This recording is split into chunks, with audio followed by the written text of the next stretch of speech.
Welcome, welcome. So, Thank you. yeah, of course. So, can you take us back to the beginning? What ignited your passion for sound and how did that evolve into your career? I was a trumpet player, a classical trumpet player, and that's what took me out of the Delta of Arkansas to college.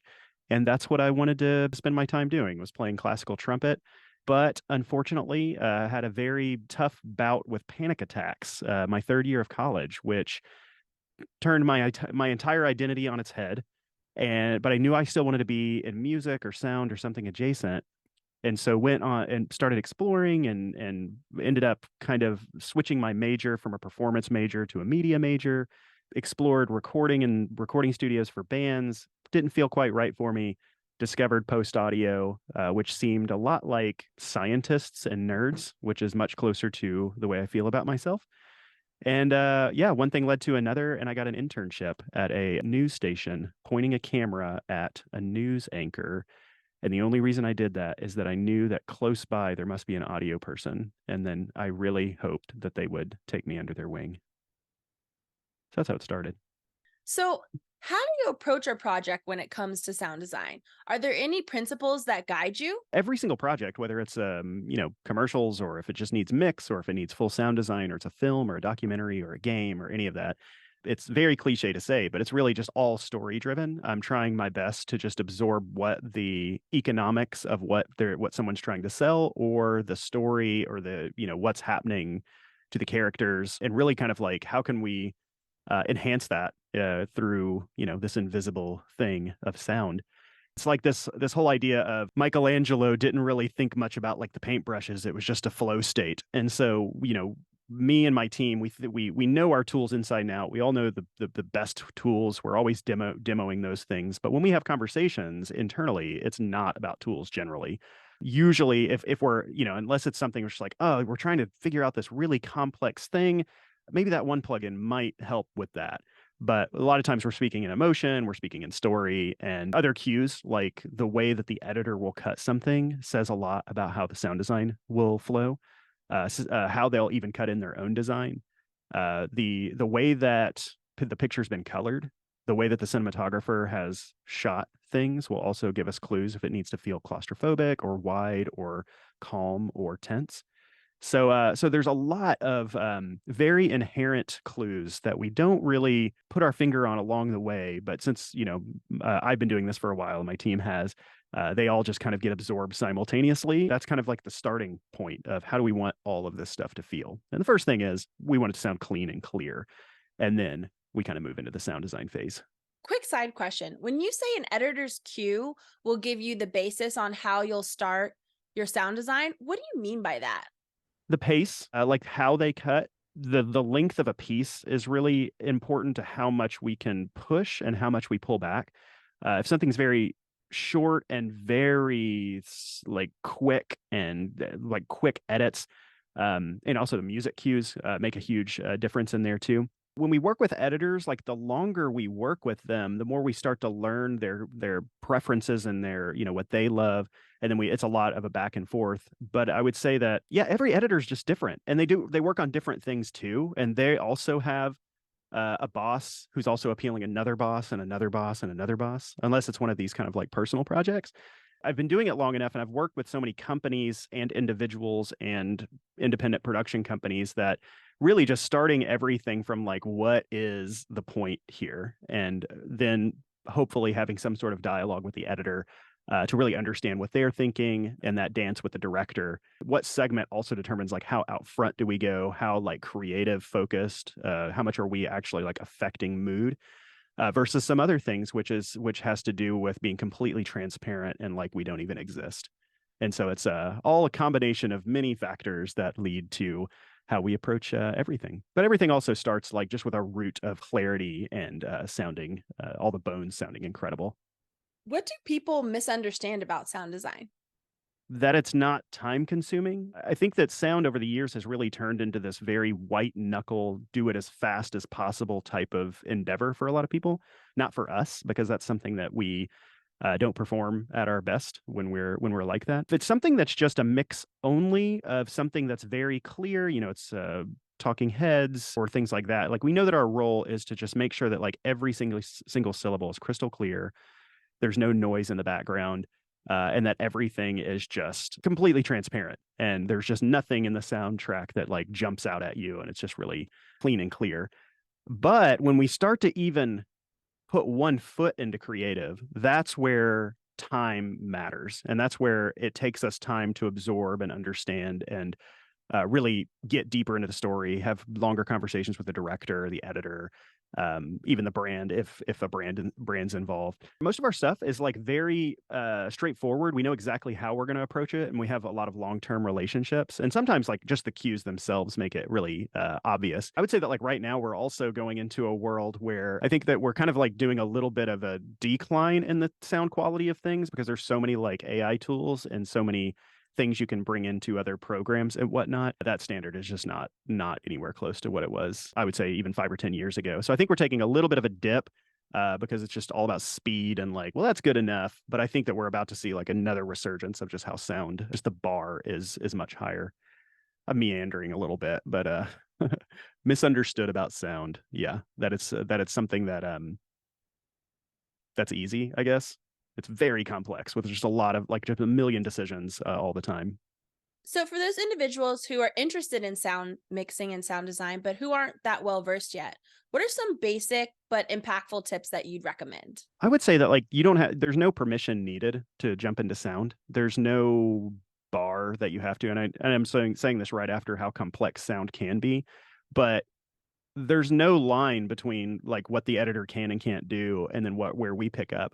The best projects that we work on are very clearly laid out by a really thoughtful editor who knows how to, like if something's very like music driven, for example, and it's very short, it's much more important to like cut actions on beats versus cuts on beats to where you can start to gel with music if there's a lot of beats in that music.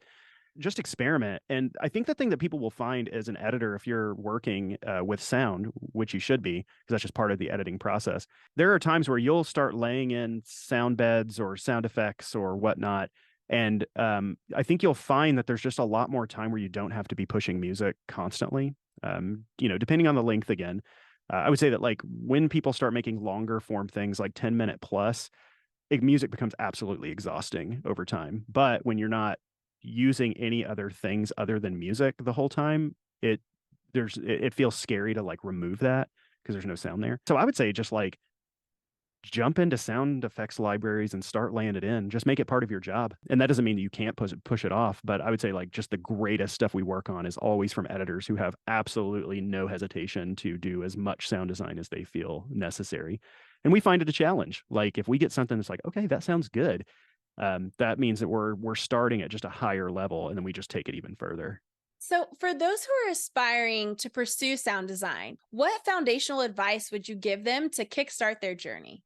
Probably watching everything and consuming everything you can in things like Soundworks collection or even my podcast 20,000 Hertz, which is all about sound. Additionally, just getting in the tools and playing around. Like the way that I think about a lot of the careers that we work in is that there's no such thing as I want to be a writer or I want to be an artist. It's either you are or you are not. You are either writing or you are not writing. You are either creating art or you are not creating art. There is no I want to be. And it doesn't matter if it's the first day or 3 decades into it. And it depends kind of which direction you're going. So if I was speaking directly to sound designers, I would say if you're going down a path of film sound, commercial sound, then you just want to know Pro Tools inside and out. Take all the classes, go through all the YouTube tutorials, know every single hotkey. Also, though, the tools are one thing, but even just understanding the physics of sound is really important because it's one thing to know the tools, but it's a completely different thing to like understand frequency and dynamic range and being able to control those two things. The two most important plugins of all time, like whether you're in an edit program or Pro Tools or anything, and you see just this long list of plugins pop up, and it's so like, where do I even start? EQ and compression. Those are the two things to master.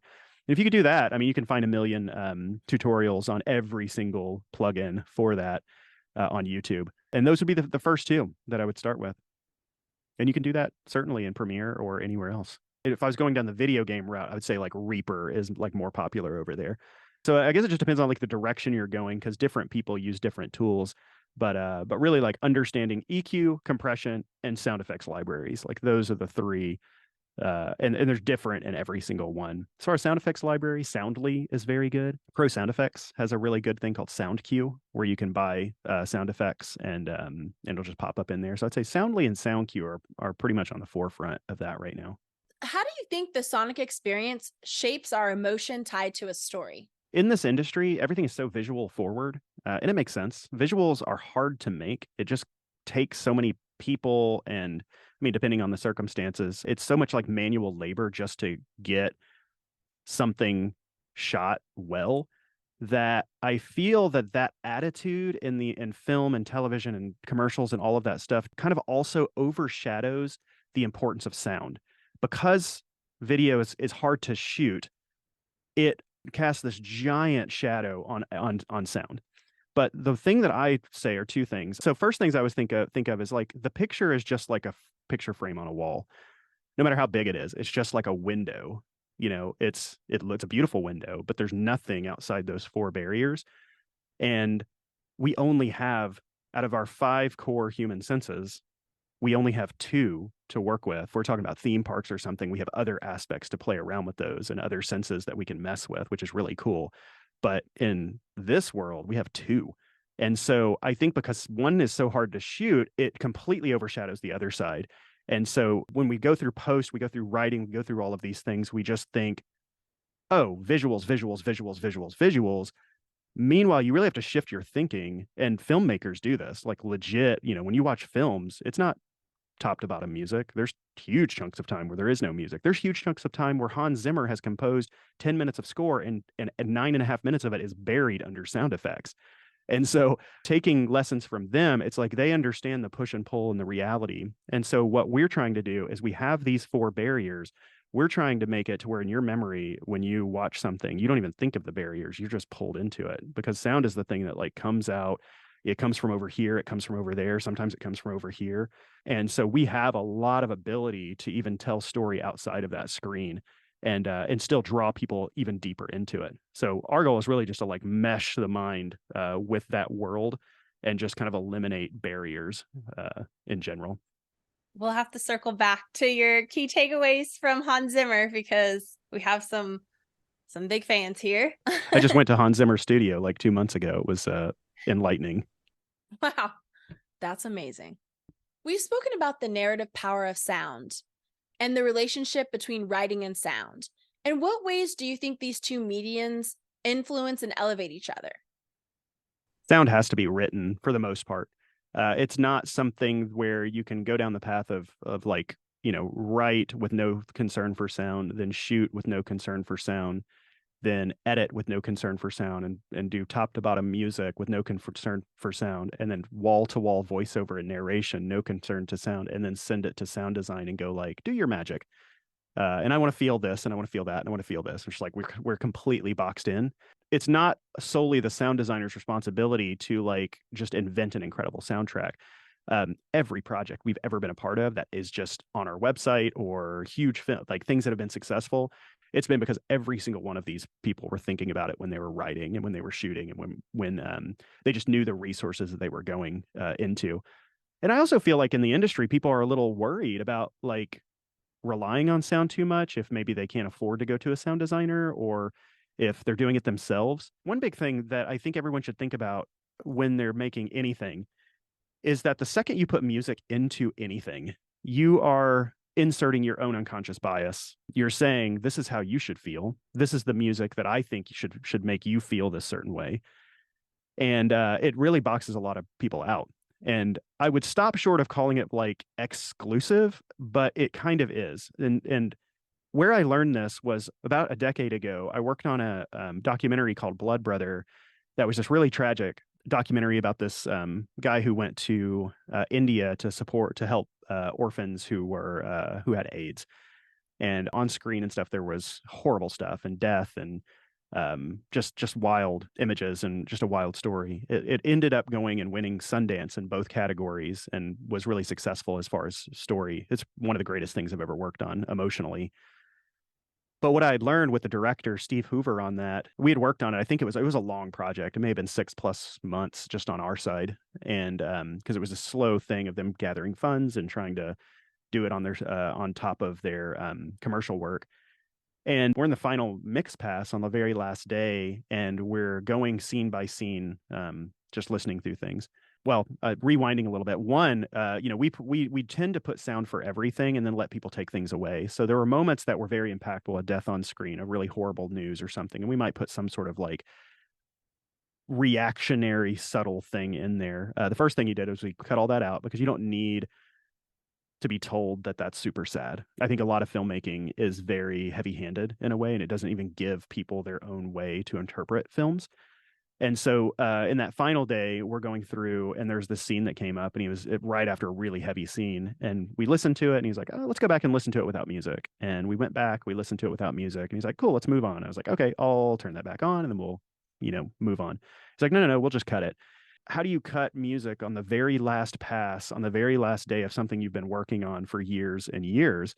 And it took me a while to really understand that. But when I saw it in the theaters and I saw the audience, what I realized is it gave everyone their own personal interpretation of what had just happened.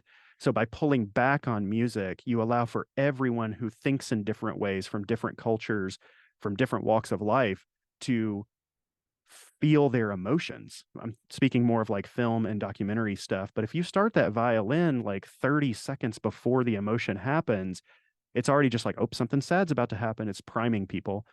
And even I would even say that in many ways, like just playing music in places that it doesn't need to be is patronizing to an audience. And so that's where sound design can really just like fill the reality and let people sit with their emotions and let people who may have completely different experiences interpret their feelings in their own way, and not have that violin going like, here's how you should be feeling, like, it's so I think that's like, people are smart. I think part of inclusivity and making something for people is to like allow them to process in their own way. Don't give them all the time like the exact emotion that they should be feeling, because people are different. And so yeah, that's something that I think with a lot of the filmmakers that I work with, most of them do fully understand that, but it's something that I see when I watch things.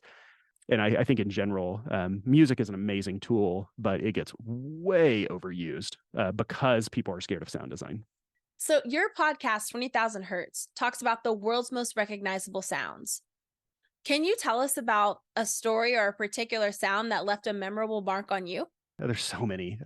We're about 180 episodes into it now, but the one that just sticks with me all the time is the story of Paula Fairfield. She was the sound designer on Game of Thrones, and she's the current sound designer on the latest version of Game of Thrones. And I tried to get her on the show for years, and for some reason she was just really dodgy about it. And I didn't know why. I was like, I just want to know about the dragon sounds. Like, that'd be cool. Tell me about the dragon sounds. Why would you be like hesitant to tell me about the dragon sounds? So we get into the interview. It's me and her. One, it's much more somber than I expected, and so I'm just like, this is weird. It's like, this is the height of your career. You're the sound designer for Game of Thrones. So we get into it. We're talking over the course of this hour-long interview. I find out that during these 6 seasons, she's lost family members. She's lost, like, I think her direct family members, extended family members, pets, and that she was putting her heart and soul into this for her own therapy. And not only that, but she was memorializing some of this in the show, and no one knew it.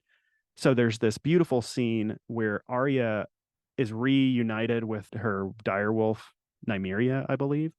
And so there's this beautiful thing, like the very beginning of Game of Thrones is like with these wolves. And so it comes all the way back. It's like, oh my goodness, like they're finally coming back together. This wolf has been out there and now they're back, and it's this emotional experience. Well, we found out that the sound of the panting and was the sound of her dog Angel that had just passed away, and she wanted to put that in the show as her own quiet yet very prolific memorial that only she knew about. And so there was that. There's other sounds that she was like putting in there. So I just didn't realize just how personal she was using that. I just like, oh, cool dragons, cool this. Oh, tell me about this, that. But there's been many stories like that where, we work in these very isolated rooms and by ourselves, and we're making choices constantly. And I was just blown away by the emotion. And I think that, I don't know, it just makes the show richer. Going back to those scenes, and they sound fantastic. It just was such a special things to know about the soundtrack. And so knowing that the sound designer was going through a lot during that and putting a lot of her pain through the dragons and through all of this stuff was just absolutely phenomenal to find out about. What moments in your life or career led you to be the host and creator of 20,000 Hertz? I started it about 8 years ago, and it took us a full year to make our first 2 episodes. And so, what I was trying to achieve in the moment, one, I was trying to get out of this just like pick me, pick me, pick me mindset that we all go through. It's just like pick me, please pick me, send me money to do a thing. And I'd been doing that for a while and successfully. And I'd come out of the Discovery Channel and Fox and NBC, and I had some contacts, but it's still just a gut churning life that we all go through where we're just like, please send me money to do a thing. And so at the time, I was trying to solve a few things. One, I wanted to have a voice. There's so many like cool stories. There's so many things I wanted to say. There's so many just conversations that I had had with sound designers that there were just zero outlet publicly where that would go. The other thing I was trying to solve is that when you run any sort of post audio or edit or any place, there's a lot of times where there just might not be work. And so what do you do with your downtime? And so we could be backing things up, we could be cleaning up the studio, we could, make sound effects or something. But I didn't think any of those were meaningful. Like it just felt like busy work. And when the team was not busy, they're all looking at me going, "Hey Dallas, what should I do next? What should I do next?" And I'm just going like, I need to get work in like I don't even need to think about I need to get work.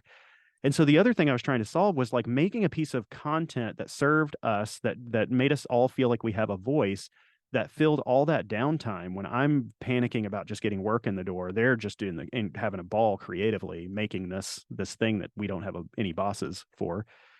I didn't know if it would really last. I would say that those first episodes, I was not very good as a host. I've later gone back and re-recorded narration for the first chunk of episodes because it was so that I found it pretty rough. And put it out there. The first episode maybe had 200 downloads or something because I posted on Facebook, and some of my friends were kind enough to press play, and it was the voice of Siri. And the second episode 2 weeks later was the NBC chimes. I had worked for NBC at the NBC studios in Burbank back when it was in Burbank, and there was this great mural that really like explained the chimes. And I was like, no one knows about this. And so again, it took us 2 years or a year to make those 2 episodes, and they were only like 12 minutes long too. It just took us hundreds of hours to try to figure it out. We had post-it notes and everything. So yeah, had those 2 episodes, put it out. Between the and I think maybe 350 people listened to it. I was like, nice. Okay. Really jumping up there. And then between the second and the third episode, I went to a podcast conference in Chicago and bumped into Roman Mars, who had been a friend. So he's the host of 99% Invisible, which is enormous. And it's one of the greatest podcasts to ever have existed. And we had known each other just because I was a fan and he did stuff about sound. And he offered to play our second episode on his show and the next week, and he did. And then from that point, it just like shot up. At that point, like NPR was interested in distributing it. Lots of people knew about it very suddenly. At the same time, I think I'd over the course of the first 10 episodes, I think I had like siphoned off like 50 grand to like make this thing because it was just like so like I wanted to make sure like everyone was paid, and I didn't want anybody not being paid for my passion. So I was just like gut churning financially through it. And then somewhere around like episode 11, a random agency was like, "Hey, do you want to like get Blue Apron ads?" And I was like, "Oh, I can get money for this? Yes, I will happily talk about Blue Apron for this." And I still use Blue Apron. It's interesting.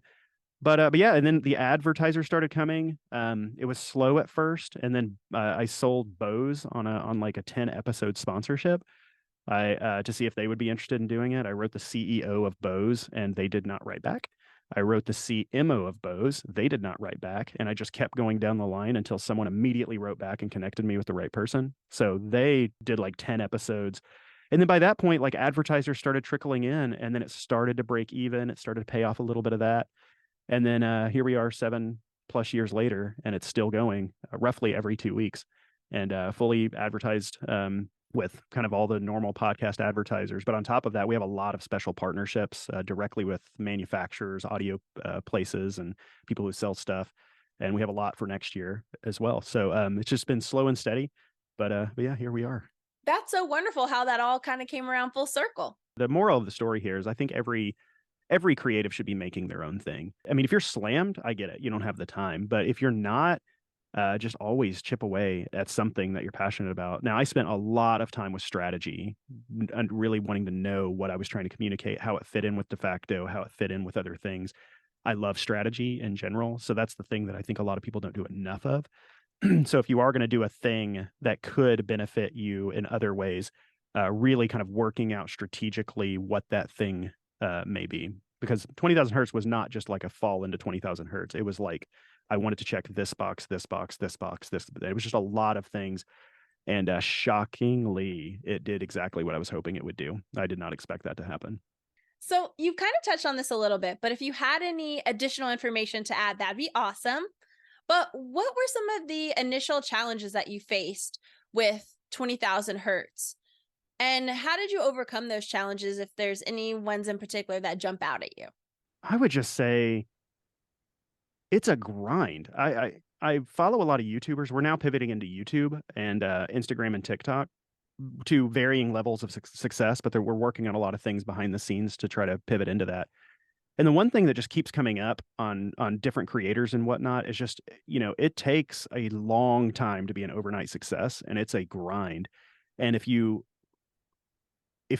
feel like whatever you're saying is like for the betterment of the world, and it like fulfills you personally, and it I don't know, gives you a voice or gives you like some sort of creative outlet, it can be worth it, especially if there's a way that someone could then see your work and then come back and pay you to do something similar.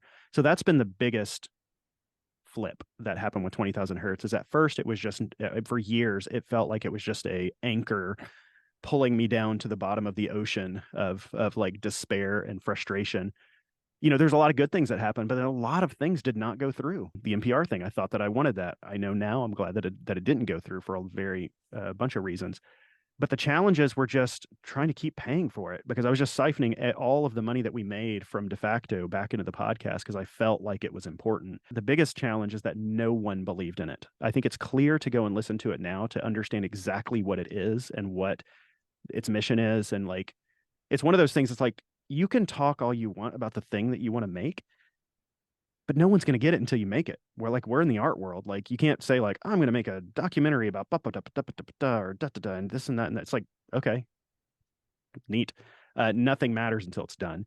And so I think that the hardest thing is that I felt for that year, even prior to that, because I've been thinking about it for years, even explaining it to my team, my wife, my friends, my family, literally everyone was like, okay, that's adorable. I hope you don't look like an idiot. And so it was like that for a long time. And I had it fully formed in my head, but I had to execute all that. And I used my team. And I think anybody who has employees should be utilizing their team in a way where that like your studio is your playground. There's this aspect of studio ownership where it's just like, pick me, please. I've got to like feed these people. I got to like, there's so much responsibility here. But I think people need to shift their mindset to like, it needs to be multiple things. It needs to be, of course, you're doing a service for hire, but you're also utilizing these people to like make something bigger and for yourself and for them and for like what you're trying to do, and utilize your studio. Your studio should be a playground as well as a service. And if you can find the way to make it a playground, it just shifts everything. And that's what I saw when I went to Hans Zimmer's studio. That place was just a circus of, wouldn't it be cool if we did this, and go do it. So yeah, you don't have to make money for every single thing. But what I found with 20,000 Hertz is all of that came back once the whole thing had been realized and once enough had gotten out there. And it's exponential. It kind of did this, and it just, it's not even just necessarily audience size. It's like like client influence and all kinds of stuff. When you're speaking in someone's ear for a long time, that's a very intimate relationship. And yeah, it's been pretty incredible. I'm very thankful for how it worked out. So, for someone who's interested in going out there and starting their own podcast, what advice would you offer besides just go out there and do it? I would say if there's one word that anyone would take from this, it's strategy in all aspects of what you're doing. We sometimes get in the grind and we just go, go, go, go, go, that we don't even have time to think, is this even the right thing to be doing? And so when in the podcast world, I would say that understand the niche that you're serving. Like, how big is that niche? Is that something that can pay back depending on that niche? What is it that you're trying to get out of that? If it's something like, I just want to know more people, that could be, I know lots of people who started a podcast just to make connections. I know people who have started events just to make connections, and they've been successful personally because of that. So really understand, like, what is the outcome that I'm trying to get out of this? Two, I would say, study great interviewers. If you're doing that, if you're doing any sort of interviewing, the best interviewers that I know of is Chris Evans from Hot Ones, which is incredible. He just does intense study on people, and it's just wild how much time he puts into that. But that's all he does, as far as I know. Terry Gross is fantastic. But then also, it's like, I wasn't good at first. I had to like hide behind a lot of production, and it took me like 5-6 years before I even like was okay with my voice. And but I knew someone had to do it, and I was like, I just got to do it. I risked myself looking like an idiot to do the thing and realize the what I wanted people to listen to.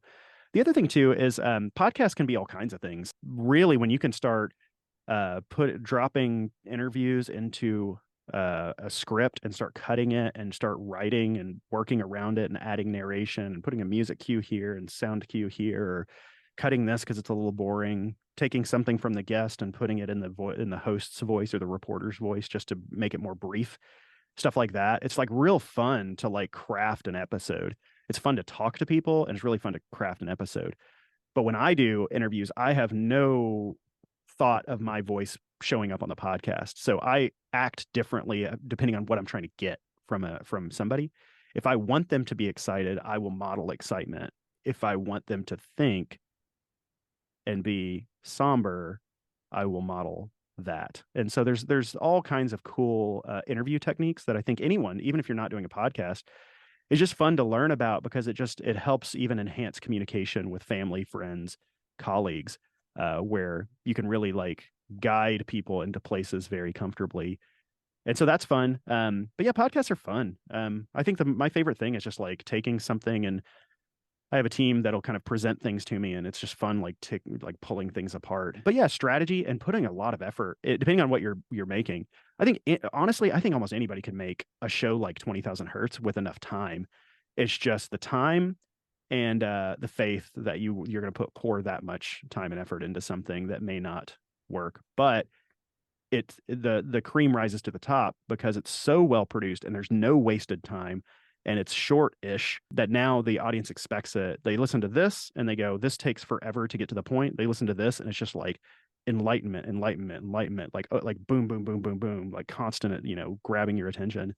So I don't know, if you're thinking about doing a podcast, strategize, and then don't be afraid to like get your hands dirty. It takes us 250, 300 hours every single episode to make.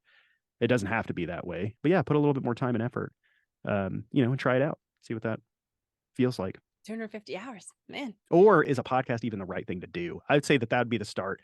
I didn't know if 20,000 Hertz was going to be a podcast or a YouTube channel, and it took me a year just to decide that. And eventually I was just like, I don't want to be on camera. Now I'm doing more of that stuff, but that's a beast, doing camera stuff. I mean, I have like 15 lights in here. It took me like a year to like set this place up, and now it's just one button. That's amazing. If you could have anyone, past or present, on 20,000 Hertz, who would it be and why? Tchaikovsky. There's a lot of unanswered questions over his final symphony. So Tchaikovsky was this really famous composer who was hired to do stuff like ballets, like stuff that was like pop for them. He was hired to do the Nutcracker or things like that. And so just a superstar composer, but would also go and do symphonies that I believed were commissioned. But his final symphony was, there's so many questions swirling around it. I don't know, that final symphony just leave he passed away like right after the premiere. He called it his greatest work ever, and it's very, very somber and at times like really tragic. So like, why was that what he called the best thing ever? And I know there was a lot of stuff swirling about his sexuality and in the I believe it was 1800. I don't remember when it was off the top of my head, but just a lot of stuff he was struggling with as a person. And I think he got, I don't know, cholera or something and just passed away. So Tchaikovsky's the one that I just find the most interesting because I would just I think in the classical music world there's just so many unanswered questions that happened with him. Wow, so interesting. So this will be my final question, and then I'm going to pass it off to the Q&A. But as you look to the future, what are your aspirations for Defacto Sound? Are there any exciting projects on the horizon? With 20,000 Hertz, we've done this for years, but we're trying to get even better at it. And that's programming our seasons. We don't really have seasons. We're pretty much perpetually every 2 weeks, but we do take, over the years, I realized that like there's no point in playing it, like putting anything out around kind of Christmas-ish. Like it doesn't matter. Like that's just not a time to post things. The summertime too, in a lesser way, is another time where it's just not a great time to just like drop stuff. People are out of their routines. You can actually see like a marked decline in listenership. And so we're just getting very focused on programming, also making sure that we are not overstacking our schedule in relation to Defacto, because there's a lot of things on that side that I like doing. You know, if it was only the podcast, I could probably make it weekly and do fine, and probably keep the whole team and it'd be just that. But there's too many interesting things that happen at Defacto as well that makes it to where it's every 2 weeks and with breaks, because there's just a lot of interesting things. So on the 20,000 Hertz side, like next year we have access, so like access that I could never imagine having years ago. People who want to be on the show, like I met Gary Rydstrom, who's just like the most, like if there was a Mount Rushmore of sound designers in all of history, like he's on it. And met him 2 days ago, and he told me that he knew the podcast, and he was like commenting on things that I went, "Oh, you really know the podcast." So just like stuff like that just blows me away. But we're trying to program it where it's a surprise. It's always been like this. So if you listen to one episode and you think that that's what 20,000 Hertz is, that is not what 20,000 Hertz is. We will do something that's like poppy, like to the max, or informational. And then the next episode will be like absolute gut wrenching tearjerker of a story. And then the next one will be just absolutely hilarious. The next one will be, I don't know, just anything. So it's like I program things with emotion, and I don't want anyone to feel like they tune in. It's like, oh, I'm going to get what I got last time. And so that certainly extends from now all the way through next year, which we have, I think, our entire programming laid out. Some things I would love to talk about, but it's still like with such massive companies that I don't want to like make anything go wrong. But yeah, just huge, huge, huge sounds and very impactful types of stories coming up. It's a really special show, and I think it's really designed for everyone. It's clean. It's for kids. The thing that makes me happiest is when parents tell me that they listen to it with their kids in the car, because that's very much what I want people to do.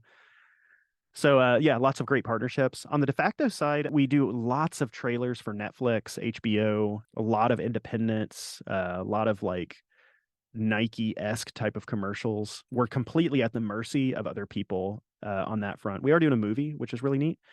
We don't do scripted films very often, but this one is very cute, very cool, and I really think it'll do well. That's the only way that we have the bandwidth to put like a full film on our schedule, is if it just like checks every box. And so I don't know, I'm being very vague right now. I think that like you can't control what lands on your desk, but what you can control is all of the perception and all of the work that you do and showing how like what you're good at. And so I just focus on making a really entertaining Instagram account for Defacto Sound, a really great website to where it just highlights how good we are at certain things, because it's really the other people that has to find it and go, oh, I need to use this palette with this thing. And so I guess over the years I've just learned that I just can't control like what comes. Like I'm sure that right now there's things in my inbox that are just like, whoa, okay, that's wild. Couple that with 20,000 Hertz, and I don't know, things just kind of fall from the sky in a weird way. And so I encourage people, if you have an idea or something that's you can usually utilize your team and it doesn't take up all your time and you can be very strategic with how you build a piece of content out, and there's a reason why you want to do short videos on Instagram or something like that.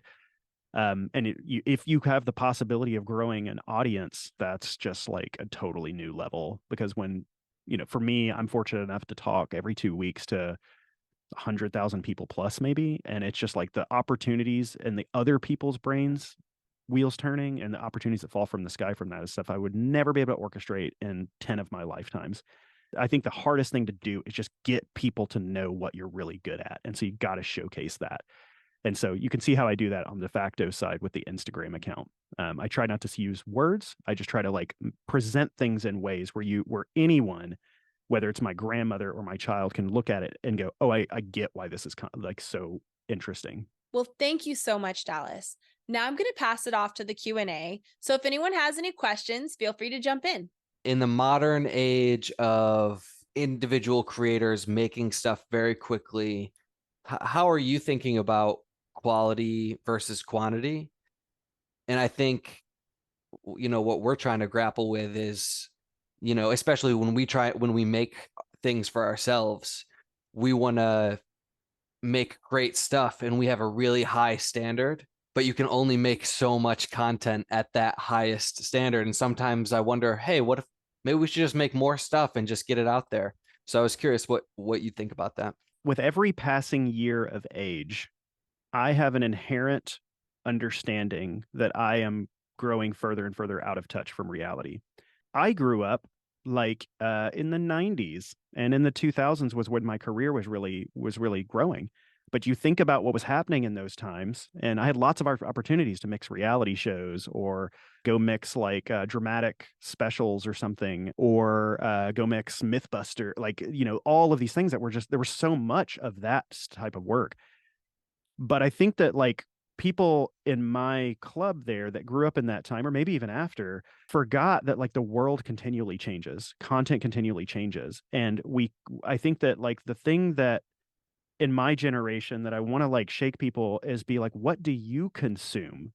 Like, where do you see content? So it doesn't make sense to me to do something like devote 3 years of your life unpaid to make a film in hopes you go to Sundance. Like, that is a like thing that was a lot, like that was a thing a long time ago, and it still exists. And I'm not saying it's not valuable, but it's just like in the 3 years of time, you could make 50 pieces and put it on YouTube, put it on TikTok, put it on Instagram. Like, where are people right now? And they're all stuck on their phones looking at it. Like, make some stuff for that. Like, do people go to like documentary film festivals? Yeah, some people do, but like, and it's great. And I hope that people keep doing that. But like, you just have to be like really pragmatic about what the actual world is now. You got to throw everything you've ever known about the world out from last year all the way to the beginning of time and go like, when I was 20 and I looked at people my age, I was like, you're old and out of touch. Like, you don't get like the real world. And I think that we all need to be thinking that. And so there's this like double-edged sword. It's like the more we get experienced in this industry, the more we think about it like it was 10 or 20 years ago. If we, with the skills and the understanding that we understand like how to execute this content, if we can align with reality and where the world is right now, like, we are so powerful. But this is also why an 18-year-old can kind of come up and immediately crush, is because they're living that world right now. They know exactly what people want to see, and they know exactly where they see it, and they know exactly how to get it in front of them.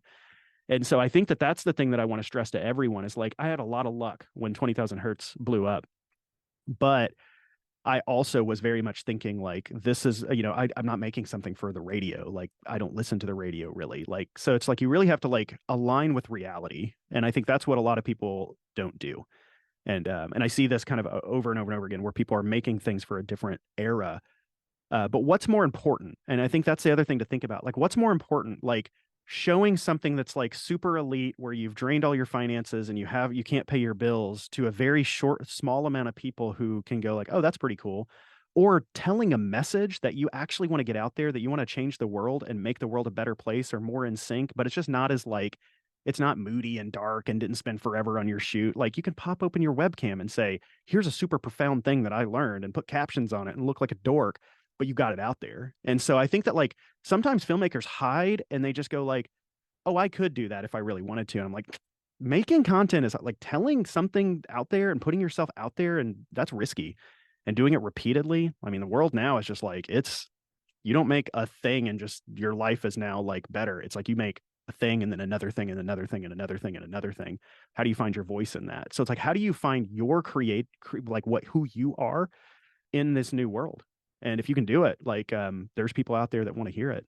And I think anyone here is going to be cultured, and you're going to have ideas and you're going to have thoughts. And it doesn't have to be just about what you do. If you're super into space and you just were blown away by the latest like thing that just came from the James Webb Space Telescope, like you have all the tools. Like you don't have to just stay in your lane. 20,000 Hertz. Like I just happened to do that because there was a very strategic thing. But I don't know, at this point, if I was to do another podcast, it'd probably have nothing to do with sound. It'd be something completely left field that I was just geeked about, because I know that somebody else is going to be geeked out there too. I don't know, align reality with your talents and don't make something so precious that you never put it out. I think that's the main thing. Every podcast is 20,000 Hertz, and 20,000 Hertz has won like tons of awards for its production, all this stuff. Like it's elite in that world, but still you have to like pry it from our cold, dead hands when we're like, there's every show, there's something we're like, I wish we would have had a little bit more time to do that. So having a deadline is important in alignment with reality. And I think that's what I want. I want people of my generation to lean into. I would love to hear about Hans Zimmer. I met somebody in LA just randomly at a podcast event. I looked at his badge and it said remote control. And I was like, is that Hans Zimmer's remote control? He was like, yeah, I'm Hans Zimmer's assistant on making samples for him to play. We're doing like a mega show on this, so I'm going to do my best to be brief on it. But what I learned in relation to this conversation is that I've been told repeatedly over and over again that if you're going to be a studio owner, and I don't know how many studio owners are here, but if you're going to be a studio owner, you will eventually be out of the chair and you will be managing stuff. Like you'll be a business person. Like I've heard that over and over and over again. When I go into other studios, I see a lot of that stuff. Not on lots. If somebody's, mixing big movies, that's typically, there's still the talent right there. But when I went into Hans Zimmer's studio, every single person there was supporting him directly in some like meaningful way. Like everything led up to him. So it's like everything was like a playground to him. He can call up a couple of people who just focus on samples and be like, I want to hear death screams from 1,000 wolves that sound like they're, I don't know, robots. And I want to be able to play it on a piano. Peace out. Like, provide that to me. Like, he just speaks things into existence. And the thing that's different about Hans Zimmer is like, and he used to do this, like you think about composers and you think that composers go, okay, I'm gonna have a big keyboard. I'm going to write everything out in Finale or Sibelius. I'm going to get my orchestrator to kind of put all this stuff together. And then I'm going to send it off and the orchestra is going to record it and just come back and there's our score. It's not how Hans Zimmer works. Hans Zimmer's like, I want it, like, he has people who goes and collects sounds, makes sounds, puts every note on the keyboard for him. The sounds that you hear are like what he's playing in the keyboard. So it's like he records the sounds and then performs them. And then that's what it is. Not I compose the score and then it turns into this. Just that turning like all of film scoring on its head just blew my mind. And of course he has assistants, he has orchestrators, he has people who support every aspect because he just can't physically get to that absolute level, in Inception or in Dune or any of this stuff. Like it just takes a team effort and he's like guiding the charge. And so, thousands of hours go into him just sitting down and pushing one note. And I was just blown away by that. It was just like, oof, this is the most advanced sound design music world I have ever been in. So he works in this place called Remote Control that also all of these major composers rent rooms there too. So I think it's like a 3-building complex. So it's just like the epicenter of film music worldwide. Oh, it was cool. It was like collaborative. It was like there's a lot of these independent people in here, but then he has his own team supporting him. And he's just like hire full-time people just to like make anything he could imagine. It's so much. It's like so much. I'm still like processing that. It's amazing. So you mentioned collaboration a couple of times. What advice would you give to maintain a collaborative atmosphere when you're involved in like a high stakes, high speed, high expectations for creative output dynamic? I've learned this over time.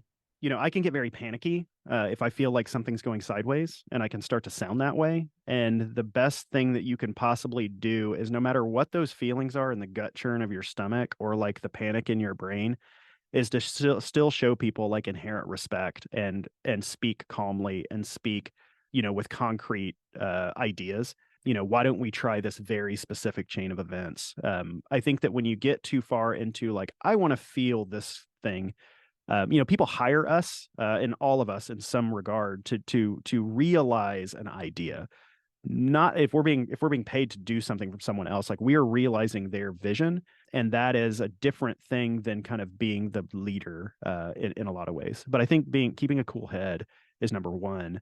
Even if you're feeling a little like panic behind the eyes, like that's something that you can keep to yourself and give yourself some time.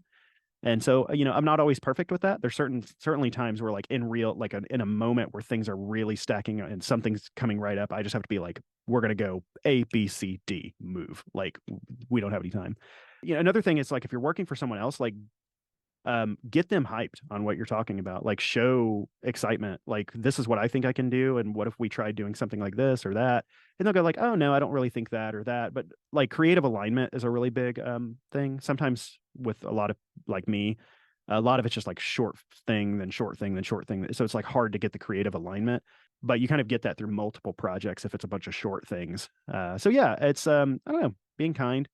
If you're having a hard day, I love my circumstances because I'm remote. So if I'm having a hard day, I can just be like, I'm having a hard day. I'm just going to keep to myself, give myself some time to process, figure it out, take a nap if I need to, but take care of myself. So that's another thing, just taking care of yourself. This industry like can completely like destroy us, health wise and mentally. I guess this is more of like it's an opinion based question sort of, but like, because I loved what you said about taking the music out of films sometimes. Like it's not always fully necessary, and it does kind of give people a way to feel things. But why do we all get so emotional when we're listening to really great music that resonates with us? Like, what is it that it unlocks within everybody? Music can be prescriptive in a lot of ways. I use music to calm myself down. I was just in the car today. I came off of a trip. It's been busy, a lot of stuff going on. And in the music that I'll put on in my car, like to go work out, will be very just like gentle piano music. If I'm cooking, I might listen to like jazz or something that just gives me like, I don't have to think about anything, just cool vibes. If I'm real sad, I can use some like pop and joy to kind of do that. So I use music very prescriptively, and maybe it's because of my background in doing this sort of thing. It's a nuanced answer, but I would say that like, if you're involved with it, you also have to be really careful about like what you specifically like versus what specifically may resonate with you personally may not resonate with someone who views this in India or in Australia or something. And I think that that's really the more of the point that I'm making, is that depending on where something is going to be played.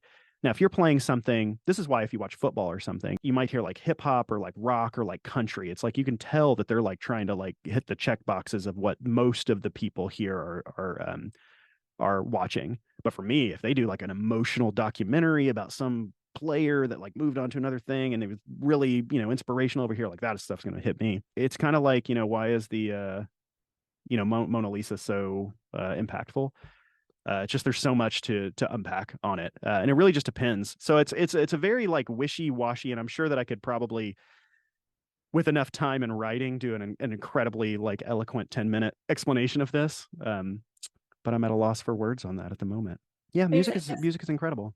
There's important. This one album, Hosier's Wasteland album, came out when I was living in Australia, and I was like having this really cool time, and every time any song from that album comes on, like no matter where I am, I could be like in the store or something, and it's like all of a sudden you're kind of right back at that age, like experiencing the same things, and it can kind of pull you out of whatever current reality you're in, which I think is obviously like a callback to memory, but like it's just like it's like a feeling of being like, oh, I was really uncertain then, and like I wasn't sure things were going to work out, and so you kind of like get back into that. And I think when you've moved out of that phase, even for like just a moment, but you got to get back into it for like creative purposes, like kind of tapping into these things where it's like, oh, like, you know, maybe I'm not feeling so uncertain right now, but I'm trying to really like tell this story or get into this mindset. Like you can find these ways to get back into like that emotional mental space by like using music that resonates with you now or at that time. And I Yeah, just so find it really, I find it really interesting. that's a little different than what I was answering. So I'm glad you brought that up, because that is something I've even considered doing a show on, because I remember specific places where I was in time when I heard certain things. Like that Tchaikovsky Sixth Symphony. I remember I was in the music lab at school and college. I didn't know where my future was going to go. It was a different me. When I hear it now, I recollect, or I like think about where I was then, and I tie it to the last, 20 years of like where things have gone. And I feel really appreciative and I feel so fulfilled because I hear that music and it puts me back in that place. When I lived in LA, I remember the Postal Service album came out and I just listened to that constantly on the 405, just up and down. And every time I hear that, I think the 405, and I think going, 3:30 in the morning to like some job.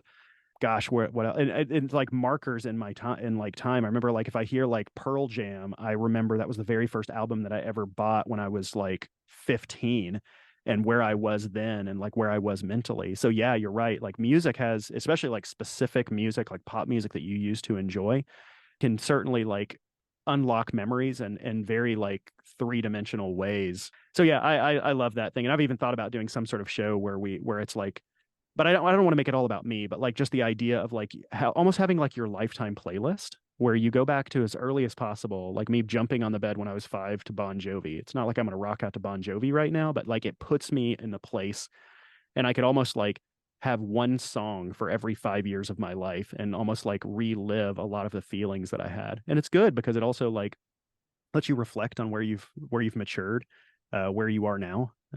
So yeah, that's a beautiful sentiment. Yeah. When I hear Pearl Jam, I think of my high school English teacher because he used to always play Pearl Jam Oh when we yeah. were writing. Oh yeah. Remember that That's was like the another fun first thing memory. I ever bought. It was like Pearl Jam Red, Metallica Black Album, my first thing, and with my own money, and it felt so expensive. It I think was. we might have one last question actually.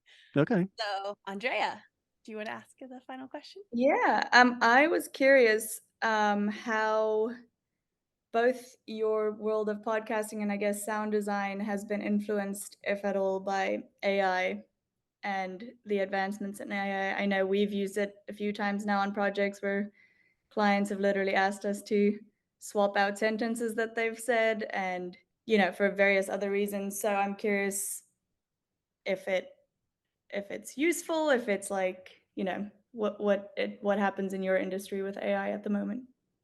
Yeah, so on the writing side, it's pretty interesting because it has like all the world's writing to train itself with.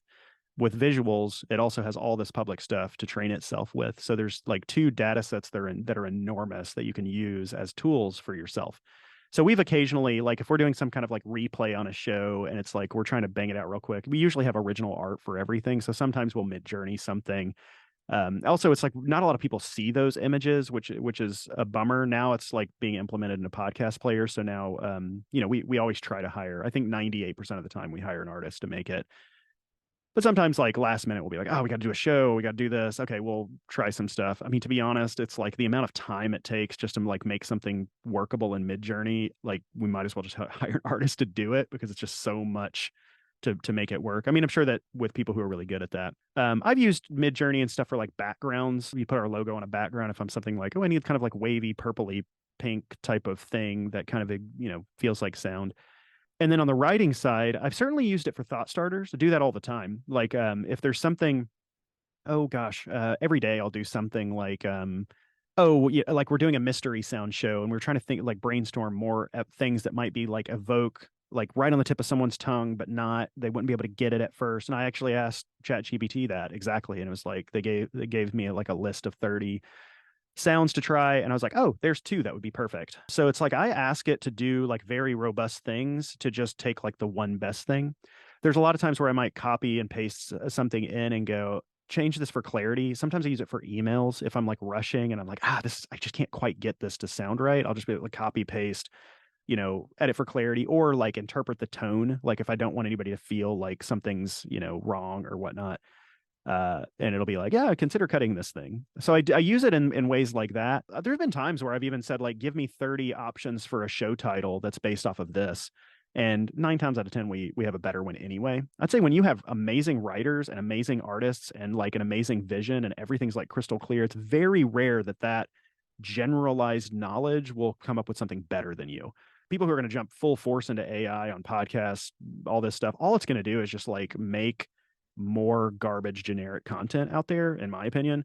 And anyone who's actually putting thought and humanity into it and emotion will be the ones that just sit right on top of that. So we're going to have just floods and floods and floods of content. Some will be fine for that. As far as the audio tools, AI, we demo every single thing that's ever hit, like, come out. We'll see anytime we ever see like, oh, new thing that does something to dialogue, or new thing that does something about sound, or something, the generative music, which, oh my goodness, if I could be like, I just want like bleep bloops for the podcast that just sit under a voice really well and doesn't get in the way, but sounds really cool and moody. I mean, I'll put that stuff in and it's terrible. Like, yes, it can do something. Does it mean that it's good? No, not at all. But I was having a conversation with someone who focuses on AI. I know I'm going way past, but I was focusing somebody who does AI in the audio space. And the way that they explained it to me, which was fascinating, is that you have to understand, like, the reason that AI is good at certain things is because it has such a large data set to pull from. Now, will it be able to do a full like drop in an OMF from Premiere and it comes back beautifully mixed? No, because there's no data set to pull from. Like, there's none of all these Pro Tools sessions are not every single edit and thing is going back to Pro Tools to build like an entire data set of something to go, oh, here's how we work. So it's almost no data set to work off of. Now, will it eventually, maybe if somebody wanted to start feeding that data set, possibly, but just the architecture of Pro Tools is so old already. So it's like, it's just not going to do that. So I don't know. That's kind of where I think about it. I think for generic type of stuff, I think that's another reason you just got to elevate yourself above all the generic. And if you have very generic kind of clients that are like very low stuff, or make your own stuff, I just think there's always going to be a need for emotion and making something that maybe AI can't quite do. But I'm not scared of it. I mean, we spend a lot of time in it. And for me, I just feel like it's like having Google for the first time all over again. But is it going to be the thing that you just put in a prompt and like now it's something engaging that 1 million people want to consume? I don't think so. I mean, maybe one day, but it's all uncanny and weird to me. Oh, hello. I have 3. I have one shy one. Oh, Awesome. Well, thank you so much, Dallas. We really appreciate your time and you coming here to share your insights and your thoughts. Thank you so much. You've been a wonderful guest today. well, thank you. This was so fun.